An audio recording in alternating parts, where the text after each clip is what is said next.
Rempang Eco City masuk ke dalam daftar program strategis nasional tahun 2023. Pengembangan kawasan ini mendapatkan penolakan warga yang berakhir bentrokan dengan aparat pada Kamis 7 September lalu. Kita akan bahas bersama Kepala Badan Pengusahaan Batam, Bapak Muhammad Rudi yang sudah bergabung hari ini. Selamat sore Pak Rudi, bisa mendengar suara kami? Apa kabar Pak?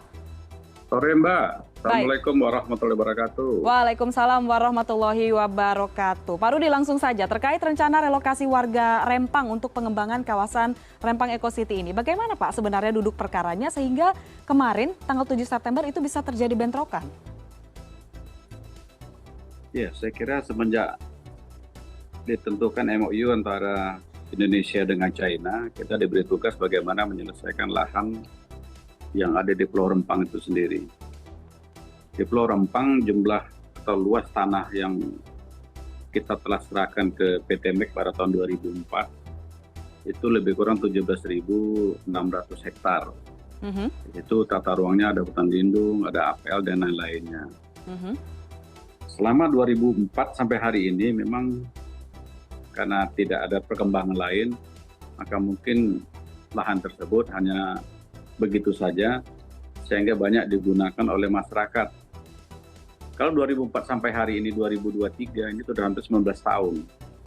Artinya kalau 19 tahun tentu sudah banyak jumlah penduduk yang tinggal di sana.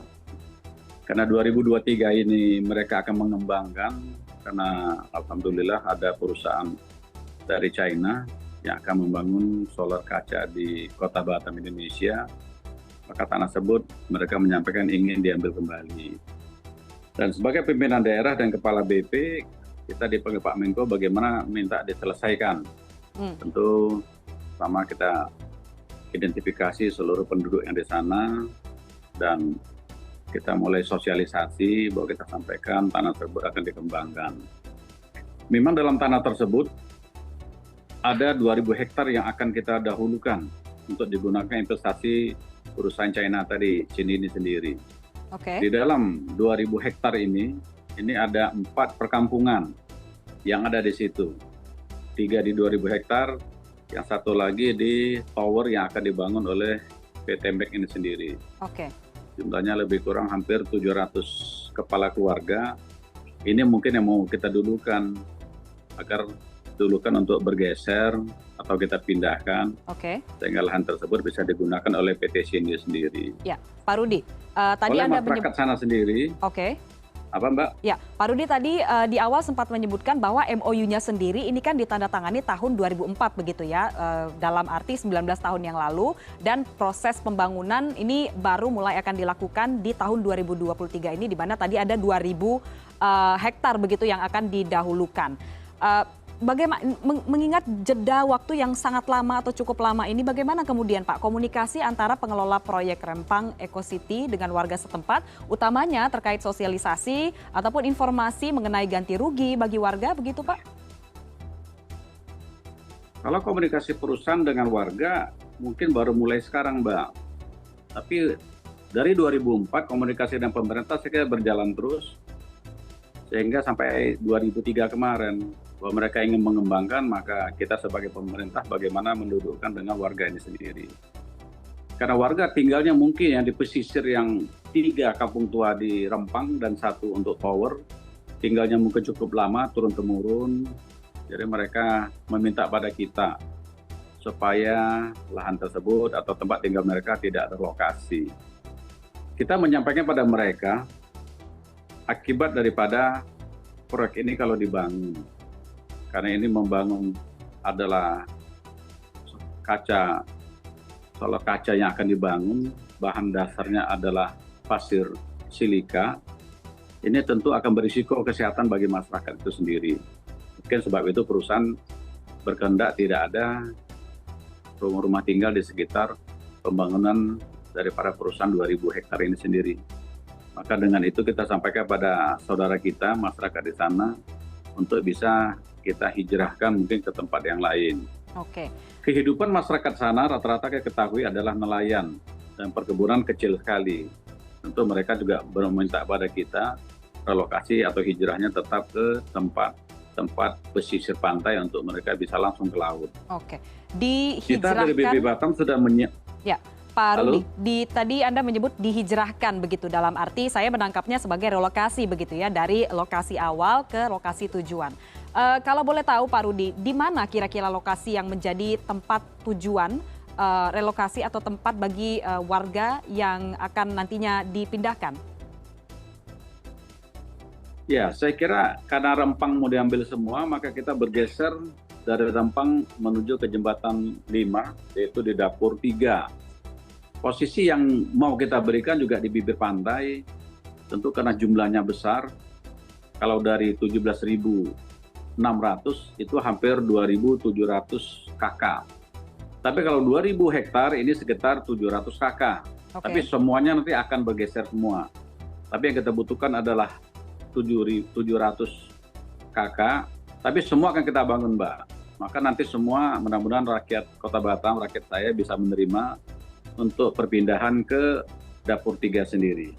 Tentu supaya perpindahan tempat baru mereka merasa nyaman dan aman, tentu kita akan menyiapkan seluruh kebutuhan mereka di sana. Artinya di kampung yang akan kita bangun, kampung baru namanya, itu luas lahan yang akan kita berikan lebih kurang hampir 450 hektar. Di situ akan berdiri rumah kira-kira 2.700 dan fasilitas umumnya akan kita berikan. Jalan lingkungan akan kita selesaikan semua dengan aspal. Akan kita bangunkan pasar tradisional buat mereka di situ. Akan kita bangunkan sekolah-sekolah untuk anak-anak mereka di situ. Akan kita bangunkan rumah ibadah dan jalan masuk menuju ke Dapur 3 dari jalan utama akan kita bangun sepanjang 6 km. Dan karena kehidupan mereka nelayan, tentu kita akan bangun satu pelabuhan.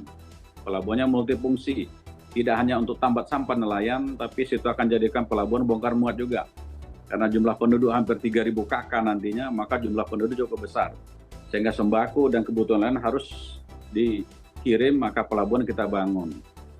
Tentu seluruh fasilitas kita berikan, kita berharap mereka bisa terima. Rumah akan kita bangunkan mudah-mudahan dengan nilai 120 juta dan kita akan berikan tanah pengganti kepada mereka per orangnya nanti kira-kira 500 meter berbentuk langsung sertifikat, Mbak. Intinya seluruh fasilitas akan kita penuhi. Berarti fasilitas pengganti begitu katakanlah saat ini sedang disiapkan begitu. Terakhir mungkin Pak Rudi, mengingat persoalan ini juga semakin dibicarakan di mana-mana, tentunya masyarakat juga saat ini meminta begitu jawaban atas aspirasi yang mereka sampaikan. Lantas langkah apa Pak yang akan dilakukan sebelumnya untuk kemudian bisa menyelesaikan persoalan ini? Ya, kita tentu kepingin dua belah pihak ini bisa duduk sama, pemerintah sebagai menjembatani kedua belah pihak, supaya investasi ini bisa bangun dan masyarakat bisa menerima apa daripada yang dimaukan kita semua. Memang ini tidak sulit dan tidak mudah, maka butuh waktu akan kita dudukkan terus, dan saya baru saja rapat dengan Forkopimda untuk mendudukkan ini. Tapi dalam lapangan setelah kita turun, sebetulnya sudah hampir 5-6-7-80% mereka sebenarnya tidak keberatan sebetulnya. Cuman masalahnya hari ini, karena pindahnya harus segera, rumah yang kita bangun tidak bisa kita selesai dalam waktu dekat ini. Kenapa? Karena dalam 3.000 rumah nanti hampir 27-3.000 rumah, itu biaya untuk semua itu Mbak lebih kurang hampir 1,8 triliun. Itu harus kita siapkan untuk membangun itu semua. Maka karena kita tidak keburu waktunya, kami dari BP Batam, bagaimana saudara kita, kalau lahan itu diambil sekarang, mereka tetap punya kehidupan ke depan. Maka sebagai Kepala BP Batam, saya coba memberikan solusi terbaik. Antara lain kalau mereka dipindah atau relokasi ataupun hijrah sekarang ke tempat lain, mereka boleh mencari mandiri tempat tinggal, kita akan berikan biaya per bulannya per kepala keluarga itu lebih kurang 1.200.000 untuk sewa rumah. Mereka boleh sewa rumah, boleh tidak uangnya akan kita berikan. Yang kedua untuk kebutuhan hidup sehari-hari, itu per bulannya akan kita berikan 1.200.000 juga untuk per orang. Jadi kalau satu keluarga nanti kira-kira ada 4 orang, berarti 12 kali 4 lebih kurang 4.800.000. Setiap bulan akan kita transfer ke rekeningnya. Yang kedua, kita akan menjamin relokasi sementara untuk fasilitas misalnya anaknya untuk pindah sekolah. Saya akan jamin sebagai wali kota agar anaknya bisa sekolah semua. Intinya, semua kebutuhan kehidupan layaknya kita, insya Allah akan saya selesaikan, Mbak.